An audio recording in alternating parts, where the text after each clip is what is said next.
is the first working/discussion group, which is one of the working groups within the Community Building Subcommittee. Policy will be a core working group, and this is the first one that thankfully we have Iris Rad, who's nominated herself to chair. Thank you very much, Iris. I'll hand over to you in a second to introduce yourself and set out the agenda for today and the following weeks. I would like to officially acknowledge the traditional custodians of the lands upon which we all meet. Today I join you from Wurundjeri land, and I do want us to pay our respects to elders past, present and emerging. I also want to remind you all that this session is being recorded today. So if you have any concerns with speaking up, being heard or being seen, or your words being recorded, please send an email to jp@lawfidao.com and we'll make sure that those sections are removed from the recording so that you do feel free to contribute during the live session today or subsequently. We can have a chat offline. Now, without further ado, I will hand over to Iris. Thank you very much, Joni, and it's nice to see you all. So what we'll be doing today is going through a summary of the consultation paper and some of the questions that were proposed. I'll try and spend about 20 to 25 minutes on that. And I also just want to say I'm not a property lawyer, so if anyone has any context that they would like to provide or any comments at any stage, you're more than welcome to unmute yourself and chime in. After that, I will ask around everyone who's interested and what's your interest and what's your background. And then I'll give it up to Joni to go into more specific detail into the first few chapters of the consultation paper. So just to give you a brief background about myself, I'm a lawyer. I work in-house for asset management. So I have a finance background. I'm very much interested in the digital asset space, and I've been working in the crypto space for about 4 years now. All right, so without further ado, let me just start with an overview of the consultation paper. So it was published on the 28th of July, and the responses are due by the 4th of November. So that's about 7 weeks from now. There are 20 chapters and 18 substantive chapters, not including the consultation questions at the end and the introduction in the first chapter, and 47 consultation questions. Now, it's important to note we don't have to respond to all the questions. We can respond to ones that we have more experience in or that we would like to focus on, depending on the interests of the group. And it's done through an online form. So it said in the consultation that they would prefer us to respond in the online form, but you can also respond via email. And the online form itself supports more short answer style questions or answers, sorry. I've also put in some resources, so if Joni would like to share this PowerPoint after this session, you can click on the links and read the resources for yourself. Now, getting into some of the more substantive meat of this. So there are 10 key proposals that I've identified in the paper. The first and potentially the most important is the recognition of a third category of personal property, being data objects, through either common law, reform or statutory intervention. Now, the consultation doesn't say which is preferred, but it leaves it up to respondees as to what they think should be preferred. And then further, it goes into the proposed criteria that this third category of personal property should have in order to fall within this third category. And I'll go through a basic summary of that as well. Then it talks about the factual concept of control as opposed to possession, which best describes the relationship between data objects and persons. It also goes into a discussion of the rules of derivative transfer of title, including in the context of unauthorized disposition, and that this can apply to factual transfers of crypto tokens, which are a subset of data objects. Also, it says that there is a need for clarification that the special defense of a good faith purchaser for value without notice should apply to crypto token transactions. It says the statutory law reform, there should be reform to clarify the scope and application of Section 53, subsection 1C of the Law of Property Act in connection with certain dealings in specified forms of equitable crypto token entitlements. There should be law reform clarifying and simplifying the apportionment of shortfall losses arising out of commingled crypto token holdings that are held on trust in circumstances of an insolvent custodian. It proposes that there should be bespoke statutory provisions designed specifically for collateral arrangements in respect of crypto tokens. It also talks about the possibility of extending a tort of conversion or similar causes of action to data objects. And then lastly, the potential for law reform to provide courts with the discretion to award a remedy denominated in certain crypto tokens in appropriate cases. So those are the main issues that will be discussed in this paper. And can we just pause to note that this is groundbreaking in a couple of senses, that for I don't know, maybe centuries, but for a very long time, as long as property rights have been in existence, there's been a staunch defense of the two classes of property, which is the thing in action or a thing in possession. So to recognize this third class or category of property rights is pivotal. And the fact that the UK as a common law jurisdiction is leading the charge quite rigorously through their Law Reform Commission, with Australia, particularly as another common law jurisdiction, is worthy of paying note. So it's just to convey the gravity of what is being proposed in these across the 10 things that you mentioned, Iris. Absolutely, thank you for that context, Janie. Now, starting into this proposed third category, so the first point that I mentioned. This needs to be firstly composed of data represented in an electronic medium, including computer code, electronic, digital, or analog signals. It also has to exist independently of persons and of the legal system, and we'll go through each of these on the next slide. And then thirdly, and potentially the most important, it has to be rivalrous, which means that consumption by one consumer has to prevent the simultaneous consumption by another, or the reduction in the ability of that other party to consume it. So one or the other of those things need to exist in order for it to be rivalrous. Additionally, it's proposed that divestibility may be a separate common characteristic of data objects, but the consultation paper comes to the conclusion that it's not necessary in order to fall under this third category of data objects. Now, starting with the definition of crypto tokens, the consultation paper identifies them as constituted of data structures, which are sets of linked or associated data that only achieve functionality by their instantiation within a particularly actively operated crypto token system that is maintained and operated by a network of users. And there's also a proposed description that has been uploaded to GitHub, so everyone can have a look and comment on that as well on GitHub. Do we have any questions or comments so far before I move on? Just to welcome people as they trickle in. Evans Masao, welcome. Varun, Nupur, Yana, Hannah, and Amina. Thanks for joining us, and please feel free to speak up and contribute. We'll have some general discussion at the back end following some icebreakers, but Iris is going to run the session as quite a conversational style and facilitate the conversation around each of these proposals. Thank you, Jenny. So talking a bit more about this potential third category and what a data objects need to have in order to fit within this category.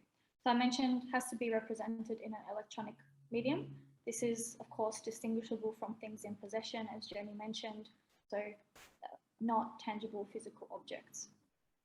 They must also have an informational quality and be represented in an electronic medium which is in general optimized for processing by computers. And then thirdly, it has to have a unique instantiation of specific data within a particular network or a system. Secondly, it has to exist independent of persons and the legal system. And there are two proposed elements that need to fit within this.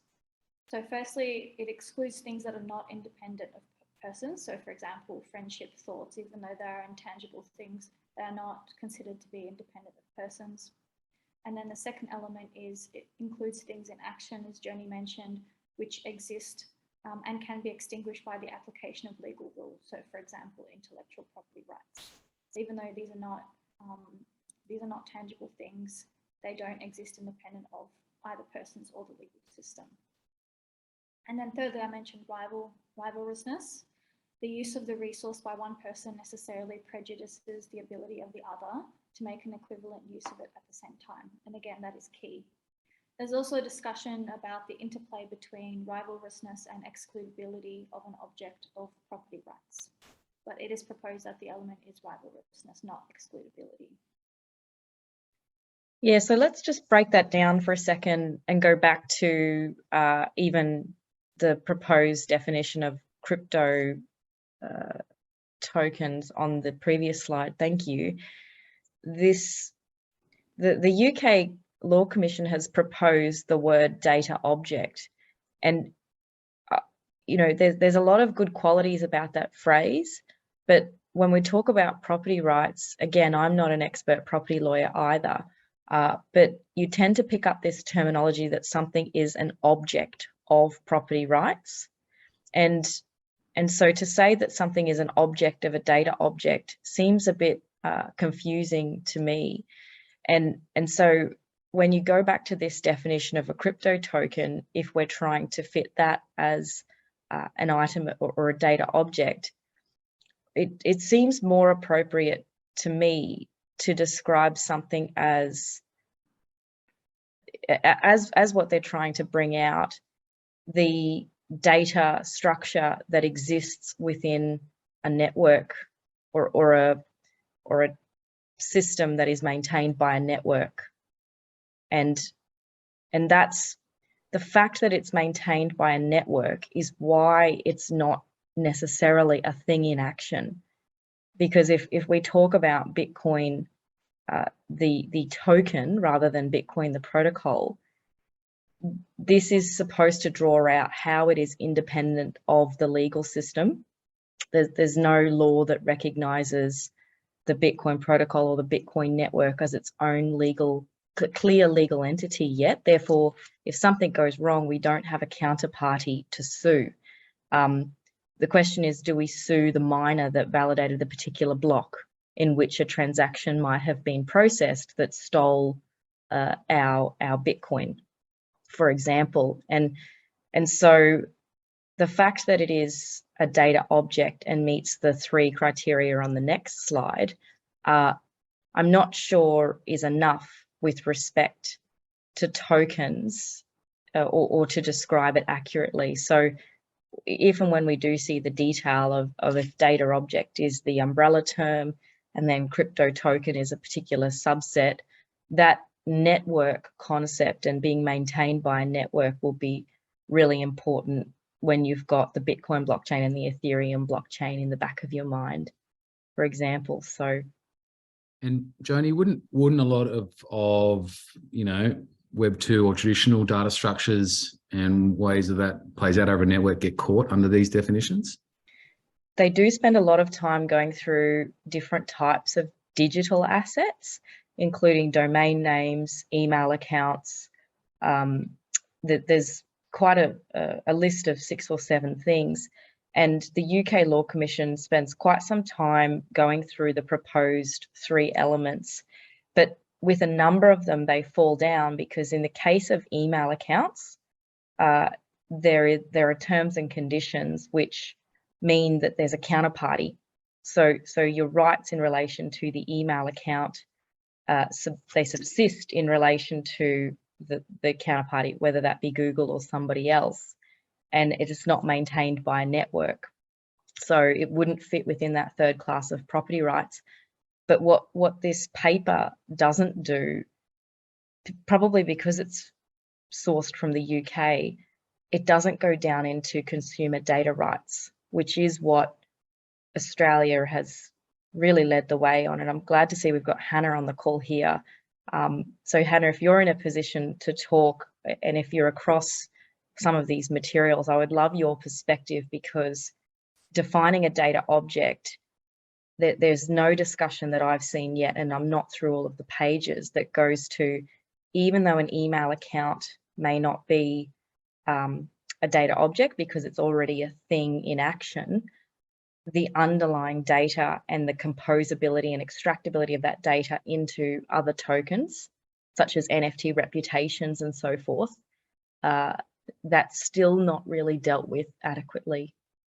Hannah, I'm really happy to kind of chime in here. I mean, I sort of see this a little bit differently. I think, I mean, you raised CDR. Obviously, CDR actually relates specifically to a particular statutory right to use the data that we as consumers provide to third parties.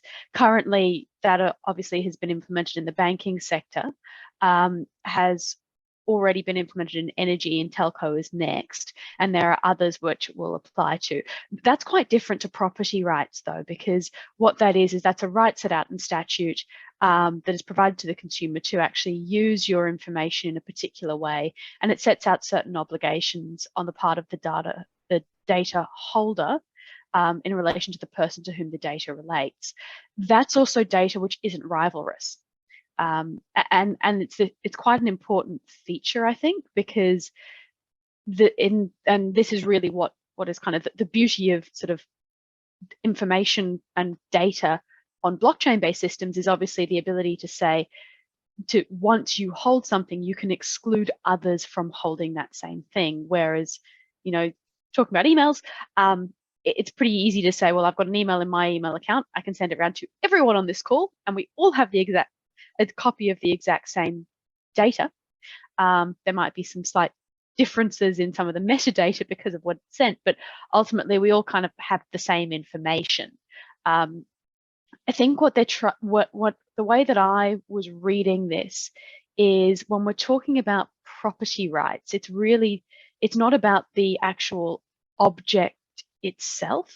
So it's not about, even if we're talking about physical goods, the computer or the chair that you're sitting on. It's actually about the right that you have to that, and it's the right that you then exclude someone else from having. So by that, what I mean is, you know, if you have what is that you can enforce those rights against anyone and everyone, and it's pretty easy to make that claim in relation to physical goods.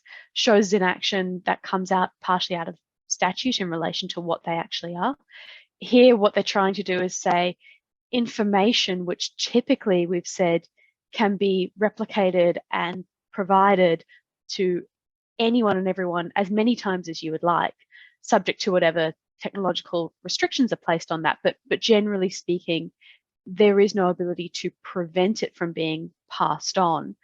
When you change that underlying technology to a blockchain or distributed ledger system, you can prevent that. And so that's the key difference. And so I think they're trying to really distinguish between other forms of data and this particular structure of data.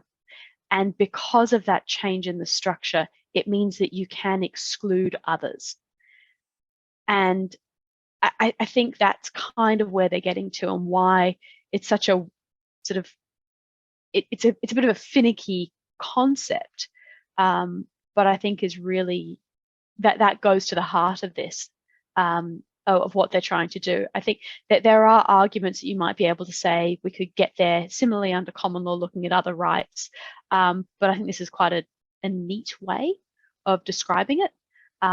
But I agree, it's not perfect. My personal view in terms of the actual definitions is I don't really mind what they call it, so long as the actual, the impact of that is something that can be used.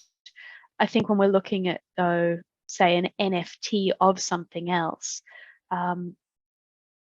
there are parts of that NFT which might be data objects, but the information that it relates to may not necessarily be that. So if, for example, you're talking about an email, just because you have an NFT that relates to the email doesn't mean that you can't forward that email to someone else.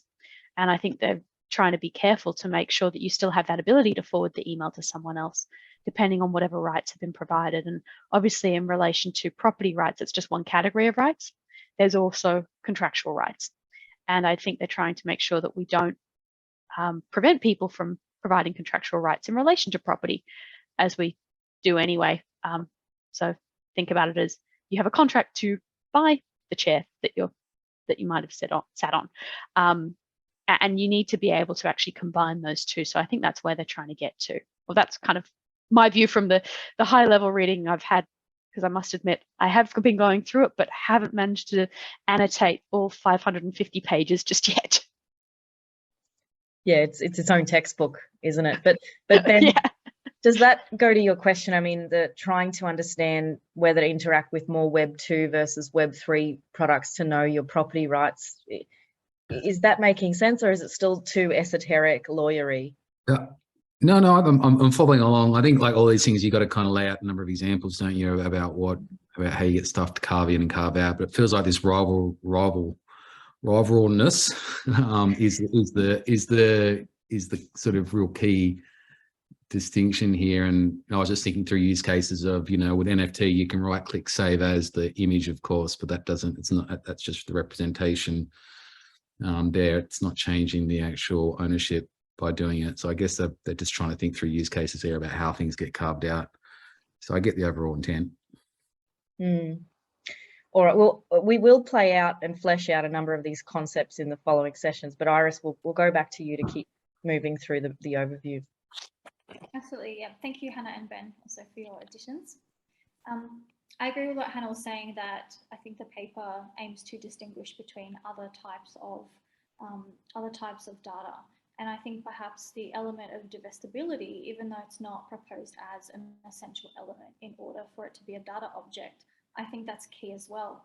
And so divestibility is the fact that the objects are divested on transfer. So the transfer of the object necessarily entails the transferor being deprived of the object. So to use Hannah's example, if I'm sending an email to someone else, or if I'm forwarding an email to someone else, I'm not being deprived of the email.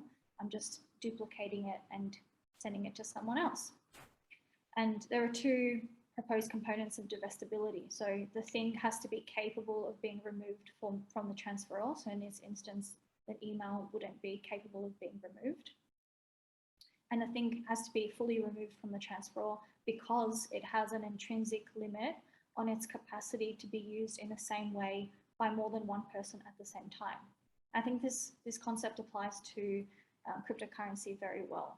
So if you're transferring cryptocurrency from one wallet to another wallet address, it limits the capacity to be used in the same way by more than one person at the same time. So only one person can have the funds in their wallet. And that applies to NFTs as well. When you're transferring NFTs, there's that concept of divestibility. So one person is being deprived of the object and the other person is having that object transferred to them. Now, the consultation paper also goes into potential legal developments, and I'll go through each of these in turn. So the first one is control as a factual concept that is applicable to data objects. So the paper says the factual concept of possession that applies to tangible objects involves both factual custody, so actual custody, and control of the thing, as well as the intention to exercise that custody and control. And then it proposes that this concept of factual possession should not apply to data objects. And it's more appropriate to apply the factual concept of control and not the factual concept of possession. So this means that a person that is in control of a data object enjoys a level of control over that asset that would satisfy the control element of possession if that object in question was tangible. Does anyone have any thoughts on that, Joni? Just to say it in a different way and see if it resonates, because it is quite legal. If I own real land, farmland, I might be Joni Pirovich, the person registered on the land title with the land register, but my claim to that land is on a spectrum. So there could still be a person occupying that land, and property rights, as I understand them, become a question of who has the better claim.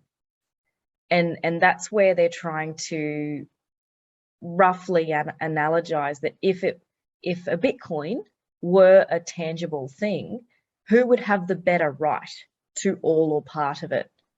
And so if you relate this back to control, because I can't show possession of any tangible thing or that I have a better right than someone else, the control is, I think, going to go to tests of, have you ever shared your seed phrase with anyone else? And it goes to you being able to make a personal statement that you are effectively the only person that can instruct or sign a message to deal with that token. But if you have shared it, or if the information somehow becomes public, or you've had it custodied with a token exchange, for example, then how do you prove that you have the better rights if the terms and conditions of your ownership aren't properly documented on that centralized exchange or the decentralized exchange? It is just sort of to give people some real life examples of how that plays out. I'm just wondering how this would work in leasing or say NFT in case of royalties. Of course, the token owner will be a single person, but still the underlying thing, the royalty thing or leases, it can be same thing can be multiple hashes can be created, and the person has to pay royalty to the original person in case of NFT, original owner of the art. Or even lease, let's take example of finance lease or any sort of lease, how this would work. I could offer a guess, but I think what we're seeing with how the smart contracts are written and how the block explorers are displaying the information or the workflow is that if you're the purchaser of an NFT and on your subsequent sale of that NFT, a royalty is due back to the contract owner or the artist, then it is still confusing to read the mapping and to understand exactly, has the royalty component been income to you before it gets passed on to the original contract owner or the artist, or does it sort of ignore you and route back to the original artist? So in part, that's smart contract architecture, and I would hazard a guess that lawyers perhaps haven't been involved, and property lawyers at that, in a smart contract architecture that perhaps show that workflow or the legal chain of ownership more clearly.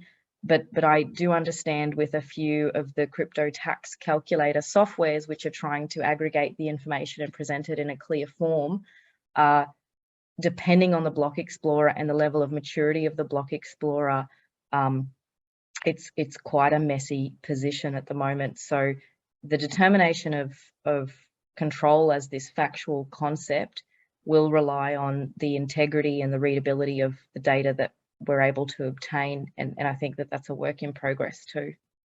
Yeah, Jane, can I just add that it's a really interesting example using the royalty payments in an NFT, because if I purchase an NFT and there's a programmed royalty payment to the issuer of the original issuer of the NFT, I have no legal entitlement at all ever to that component.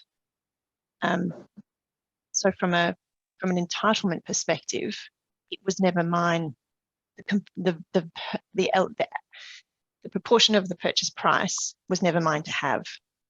And that's from a often legal correct, perspective. Suze, but the mapping and the way that the block explorers are showing it is that it is your gross income, actually. Yeah. So it's quite confusing factually, even though that may have been the legal intention, that it's the artist that always receives that portion of the royalty. Yeah, interesting. Can it not be argued that the program which is transferred to the person, that is owned by a single person?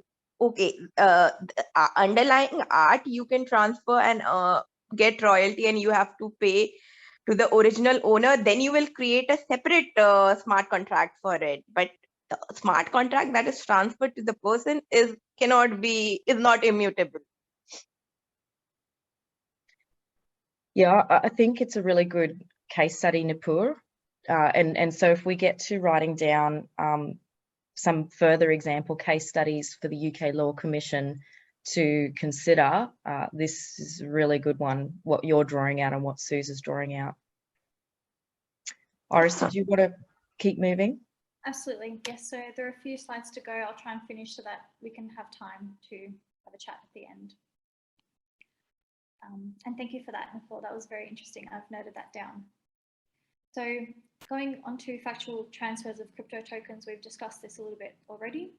This deals with the way in which crypto tokens are transferred, which is noted to be idiosyncratic, so unique. Transfer operations will typically involve replacing, modifying, destroying, cancelling, or eliminating a pre-transfer crypto token and the resulting causal reaction of a new modified or causally related crypto token. And I know that this is, it sounds overly legalistic, as Joni mentioned, but we can have a chat about some examples. I'm just giving the pure definitional aspects. It also involves the imposition or creation of varying degrees of technical encumbrances in respect of these tokens, which will typically amount to a change of control as between the pre-transfer crypto token and the causally related crypto token. And thirdly, a change of state of the distributed ledger in accordance with the protocol rules of the crypto token ecosystem, as Joni mentioned as well. Can I just ask a quick question? Do we have any property lawyers, any leasing lawyers on the call? I don't think so, but I actually saw some.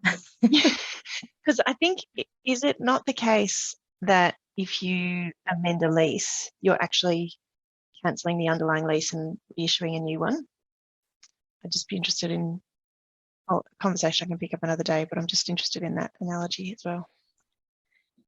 Well, the UK Law Commission in one of the chapters does raise the discussion about there being a practice or a laziness of sorts to think that one contract is cancelled and a fresh contract to do with property is created, when actually because a lease is something that perhaps persists, and I don't think that the lease was the example that they gave, it's more correct that it's a novation, because you don't just cancel that potential relationship, it's just been novated from one person to another.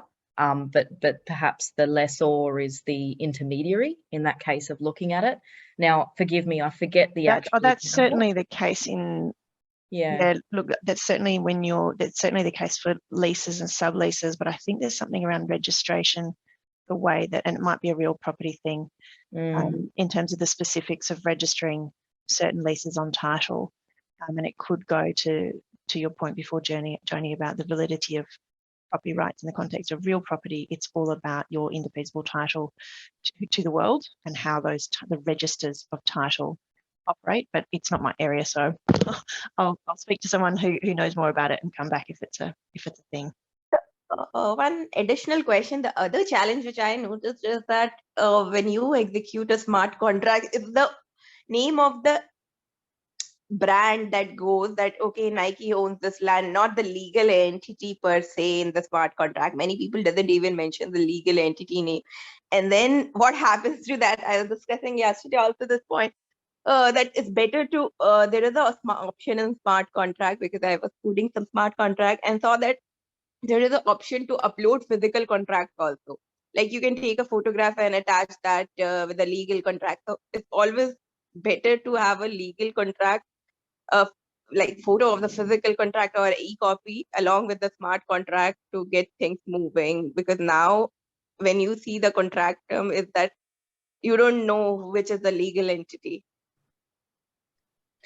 Yeah, there's a need for the contract. If you've ever played around with Etherscan and you click onto the contract tab to see really the source code, that there's no standard or preliminary text that says XYZ Proprietary Limited was the dev co that prepared and deployed this token and therefore take control and ownership, or still retain their control keys to upgrade this contract. I expect that over some years, maybe that will be required for open source, for people and persons that contribute open source technology to the world, that relates to these openly transferable tokens where there's no clear thing in action, because there's not really a clear person or counterparty. But maybe that will eventuate as part of this reform, this consultation process too. Yeah, that is important, not from only property law perspective, but all the things, like even take example of transfer pricing for tax purposes, everything. So even, okay, in the main code, if it is not written, but suppose I am buying NFT, then also it says that you are buying from Nike, but not Nike's which legal entity, suppose. So I think some people said that they have started mentioning, and maybe exchange platform may have to do more of AML procedures and other procedure in the future. So they will have to check the background from various perspectives.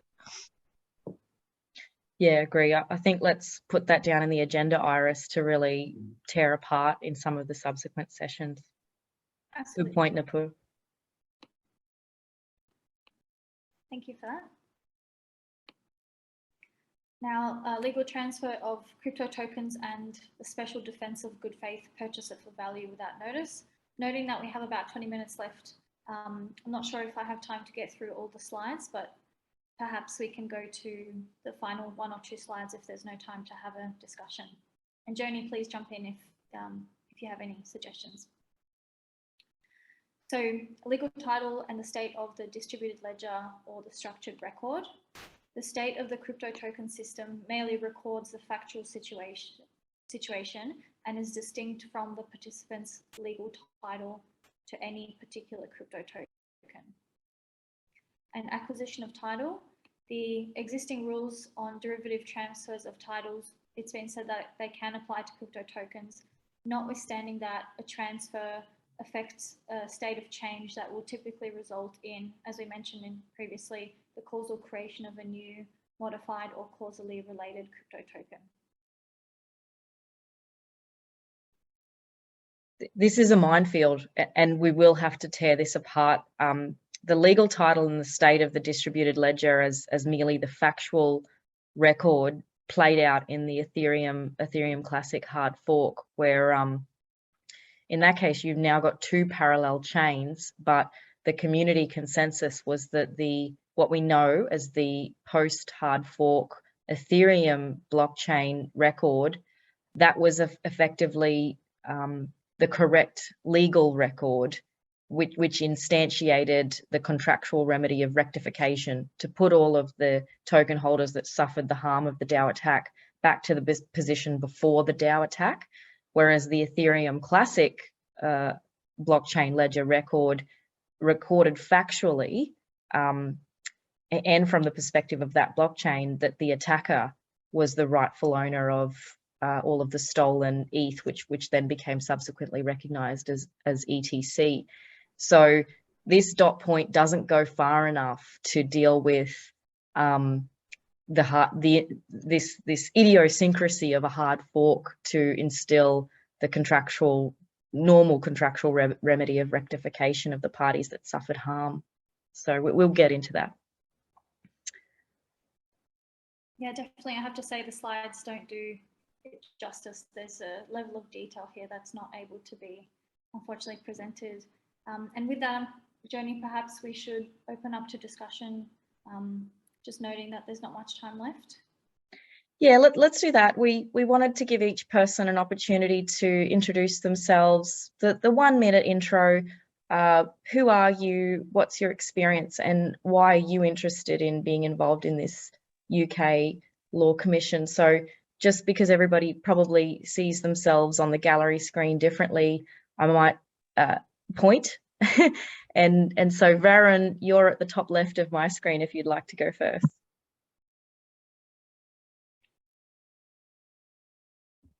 Hi guys. So yeah, I am in this space mainly to understand and learn as much about the legal implications of what's happening in the crypto space while we build tax software for crypto accounting. So my main reasons are figuring out what's happening, and I have always looked at things from an accounting and tax perspective, but never from a legal perspective. So for me, it's mainly the learnings that I'm getting from understanding how you guys look at things and why you look at it in the way you look at it. Yeah, thank you, Varun. And I might throw to Jana next, because Jana, you've got some interesting insights around the latest Bank of International Settlements prudential treatment of crypto assets and the delinking from accounting standards. So I won't steal your thunder. You go ahead. Oh yeah, not sure about thunder. But yeah, hi everyone, I'm Jana. Hi Varun, good to see you here. I'm the other accountant on this platform. I'm from CPA Australia, the Digital Economy Policy Lead at CPA. So I work closely with Joni on all things related to accounting and audit standards in order to make them capture things like crypto assets and also other technological advancements more. And on that note, we are currently working on a submission to the Basel Committee on Banking Supervision. The Basel Committee proposes to basically to de-link the prudential treatment of banks' crypto asset holdings from the accounting classification. And the rationale behind that is that the accounting standards, the dog agrees. The rationale behind that is that the accounting standards set by the International Accounting Standards Board, the IASB, are not robust enough at the moment to allow banks and other institutions to capture crypto assets on their balance sheets. So long story short, accounting world is a little bit behind. But we're working on it. Yeah, that's me and my work at CPA Australia. Thank you. Thanks, Jana. It's actually quite compelling, because a number of pieces of law, including the Corporations Act and the tax law, in some cases refer back to the accounting standards. And if there's already been recognition that the accounting standards need to be delinked in a prudential context, I wonder how many other laws will be affected. And Joni, sorry, can I just add that it's going to be a complete mess if banks are basically allowed to go off and present their crypto holdings basically in the way they want to, if the prudential standards are delinked from the accounting classification. So yeah, bit of a chaos, I would say. Sorry, over to you. No, I agree. We're in for some rough times ahead. Ben, I'm going to go to you next. Thanks, Joni. Hi, everyone. It's Ben Reid here. I run a local venture studio called Digital Creators, and we do venturing work across a broad range of industries, but have been building stuff specifically in Web3 for about 18 months now. We have been involved in launching some stuff in and around NFTs. We more recently were looking at the use of DeFi to provide alternative financing for the agriculture sector. And we're working with Hannah, who's on the call on that. So I come at it from a product and app building point of view, but I've spent a lot of time going through the legals on DAOs, token raises, NFTs, etc., both here and in the UK. So from my point of view, really keen to see how this ends up getting regulated, and having been involved with the coal phase of actually trying to set up businesses here, the sooner we get clarity around how these things get classified, the better, even no matter where they land. So yeah, that's me. Good to be involved. Thanks, Ben. Well, I'll throw to Hannah. Thanks, Joni. Hi, everyone. My name's Hannah Glass. I'm a senior associate at King & Wood Mallesons. I've been working in this space for almost a decade, actually, I realized, which is a bit nuts when you think about it. But traditionally, I was a financial services lawyer, but my practice has transitioned into everything to do with blockchain, crypto, fintech, payments, and sort of the interaction between technology and law and legal concepts. So things like how do fundamental legal concepts such as property interact with new digital assets, is something that I spend a lot of my time looking at and advising on as well. So that's kind of my interest in relation to this particular consultation. I also have been involved in a lot of the policy discussions in this space in Australia and some of them internationally too, in addition to sitting on the Department of Industry's National Blockchain Roadmap Steering Committee and chairing the RegTech Working Group, which Joni is on as well. Yeah, I struggle to keep up with Hannah, but she's a guiding light. So if you're not following her already, please do so. Speaking Joni, of, I struggled to keep up with you. well, but speaking of other guiding lights, I'm going to go to Steve Vallis next. Thanks, Joni. Steve Ellis is my name. My job generally is to take things that we discuss in rooms like this and take them into every other room and see how they're being viewed, perceived, manipulated, ignored, or implemented. So it's that's sort of the value, I think, here, given that I'm currently engaging across industry, government, and across jurisdictions. So that's the point. Listening to these things and seeing if people are aware or can fathom the implications of these elements of the ecosystem. Yeah, great to have you here, Steve. Nathan, you're next. Hey guys, so I'm the innovation analyst at ZeroCap. So we just wanted to get involved somehow, and this is a really interesting space to be in. Specifically, my passions, well, I love NFTs. I've created quite a few NFTs, been involved in a couple collections, made a few collections myself, and I'm really, all over the innovation around NFTs, which is awesome, but it's good to know about the legal side as well. So it's just a great way to learn, have some cool discussions and meet some awesome people. Yeah, well, I'm really happy to have you and ZeroCap represented here. Thanks, Nathan. Evans, would you like to come up to the stand?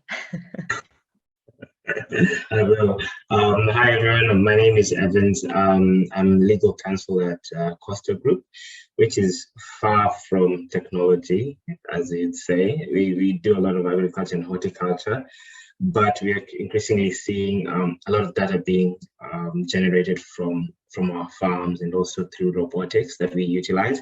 And so this is a great avenue for us just to look into what's happening and what's going on in cryptocurrency. Cryptocurrency in the crypto world, basically. At the moment, I have a very deep passion in technology and the law. I did my master's on that, and I'm trying to find my way back into that. And I think I've been very well acquainted with Iris, who we've worked before with on a few projects. So yeah, I'm happy to be here. Great to have you. Thanks, Evans. I'm going to go to Josh Wallen. Hi everyone, nice to meet you all. Like Nathan, I'm from the team at ZeroCap here in Melbourne, where alongside both our personal interests, we definitely have a strong company interest in the formation of this DAO and the education that comes with it. So unfortunately, I can't offer too much in terms of commentary to topics like this, and definitely hear from an educational point of view. And it's really great to meet you all. So yeah, nice to meet you. Thanks for being here. Amina, you're next. If you can chat. I know you might be moving. No worries, I'll come back to you to give you some time. Suze, throwing to you next. Hi everybody. Nice to see some familiar faces. I am Susanna. I am the digital law lead for APAC at Herbert Smith Freehills. So that means that I spend my day dealing with blockchain, digital assets, cryptocurrency, but I lead a global team of specialist lawyers who also understand the technology. So I get the privilege of working across all the different practice areas and seeing how this technology is impacting our old clients and our new clients in new ways. So what's really interesting from my perspective is drawing on the deep expertise of our big law firm and all the specialists that we have, and bringing that legal skill set and that really good solid understanding of existing legal frameworks to help us figure out, well, what does the law already provide for and what do we really need to do to change it? Because wholesale legal change is really, really hard and often problematic. So we need to find that balancing act. And I think this is, as Joni said at the outset, for for lawyers to hear that we're maybe creating a new category of property. That's a pretty big deal in a really nerdy lawyery kind of way. So very interested to see how this plays out.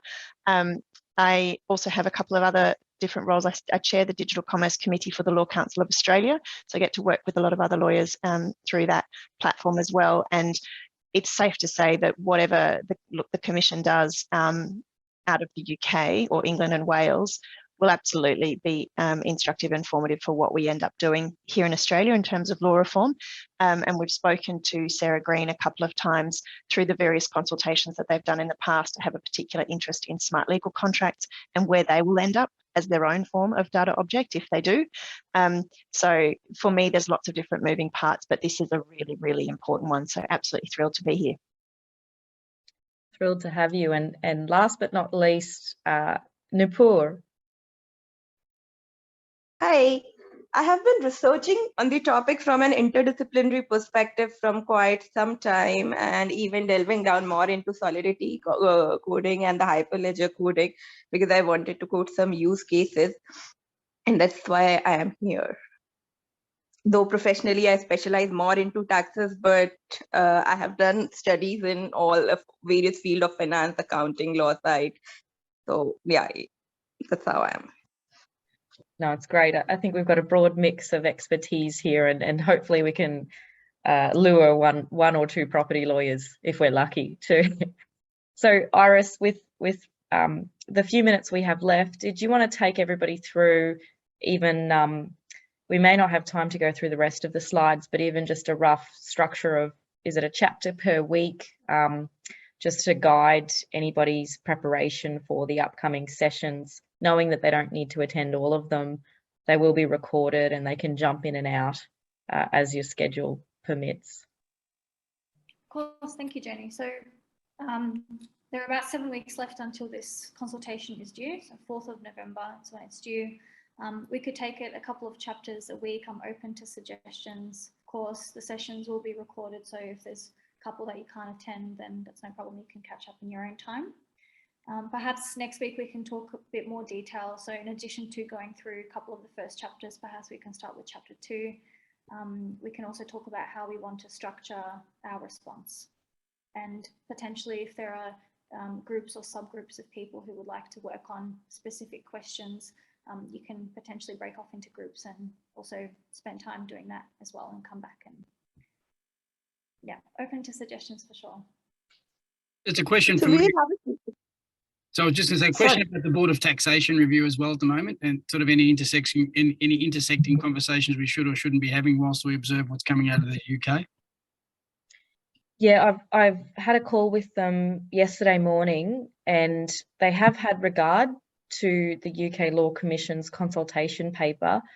The questions in the consultation guide that was released are quite general purposefully, and there's a catch-all question at the end to invite commentary on foreign proposals such as the UK Law Commission's consultation paper. I have said that if a third class of property is recognised with a new statute, or even as the consultation paper recognises that the common law is moving slowly that way anyway, and there's no guarantee that the statutory reform to introduce a third class of property would be quicker than common law progression anyway, that what this probably facilitates is, from a tax law perspective and an income tax law perspective, perhaps a new division for the taxation of token activities, where we introduced Division 775 a few years ago to specifically deal with the tax treatment of foreign currency. And so I think that aside from wholesale reform that affects every part of the income tax legislation, probably it's best dealt with by way of exception and specific rules in its own division for the idiosyncrasies of tokens and data objects, if in fact this third class of property is recognised clearly in statute, or we go that way with our common law progression anyway. But yeah, we can further unpack that, because the Board of Tax consultation closes the end of September, which is kind of the same window for this UK one. So as we're talking about the property law applications and case studies, we've got enough tax and accounting people on this call where we can turn our minds to both and provide feedback on the Australian Board of Tax consultation too. Sorry, a follow up on Johnny, just in a practical way. Do you have concerns, serious or otherwise, about those who don't understand this space providing advice with respect to it, which fundamentally changes it into pushes it into a direction which would be delivering bad outcomes to all those who do understand the implication of this stuff? Well, I think even those of us, like Hannah, who's close to a decade advising in this space, Hannah, I don't want to speak out of turn for you, but I certainly still feel like I'm in the grey, and it's a lot of legal and tax risk management. Hannah, did you feel comfortable to provide a response? Look, I mean, there's certainly a lot of interpretation that comes with this space. And I think even where there are reforms, there's still going to be a degree of interpretation that comes from that too. I mean, if you're looking at, say, for example, classification of property, that doesn't actually, that just sets one step along the pathway to what happens next. And I think it's the same thing when you're looking at in the tax consequence too. It's and things aren't always, tax is obviously different, and I do not profess to be an expert on tax at all and have a tax team who I speak to, and Joni obviously, but I think it's similarly, the tax will always follow the law. The law is still working out some of these concepts. We end up going back to sometimes 19th century case law to try and actually work out what this might be. Just because it's complex doesn't mean it's impossible to work through. But I guess where we end up is that there is a lot of work to be done. Yeah, and I would just call out, not just from a tax, but legal, setting up trust structures and so forth. I am seeing some advisors new to the space where they feel like an investment club or a DAO can be set up using a standard unit trust structure. And so there's common things that I'm picking up that show more of a lack of understanding of the technology rather than necessarily a lack of understanding of the law, because the trust deed, for example, wasn't updated to reflect that the token can be transferred independently of the units on a unit register. So how do you maintain your unit holders? And those sorts of things are coming through. Yeah. I mean, there are ways around that, but this is also kind of goes to the combination of the technology and surrounding legal architectures and legal frameworks. So, and I think even were we to have different forms of property, for example, that again doesn't necessarily change contract, and doesn't change contract law, and doesn't change other areas of law. So it's, or equity. So I think there's always going to be more that can be worked through, and just because we have something which can help us doesn't mean we'll solve all of these problems. Yeah, I think, Hannah, that's a really great point. And maybe as we work through some of the examples in the consultation paper, that requirement to be independent of the legal system, in some of the examples, they're calling or falling back to contractual, so not just statutory laws, which is really interesting from an analysis perspective of whether you meet the criteria to be a data object in the first instance. So I think that's definitely worth unpicking, because there's some of the examples that surprised me a little bit when you went through the analysis. So. All right, well, we're at time. Iris, I'll leave over to you to close. Sure. Yeah, thank you very much, everyone, for attending. Next week will be the same session at the same time, and perhaps next week we can go into more specifics of how we will actually respond, how we'll be organising that. So thank you all, and have a great Friday and a great weekend. Can I add one point? Sure. I was just wondering how it would be if we draw some analogies from other legislative proposals that is going on, like Loomis bill in USA, there is MICA in Europe. So it would be good to draw some analogies from other bills also. Yeah, we can try, and if you know anyone, Iris and I will reach out. The call to the group, if you know someone involved in the European MICA regime or what's going on with the commercial code in the US, would love to have them on as a guest speaker and stress test some of the examples. So feel free to call out, and welcome to the sessions. Okay. Okay. All right. Right, Thanks, thanks, everybody. everyone. Hopefully see you next week. See you guys. Bye.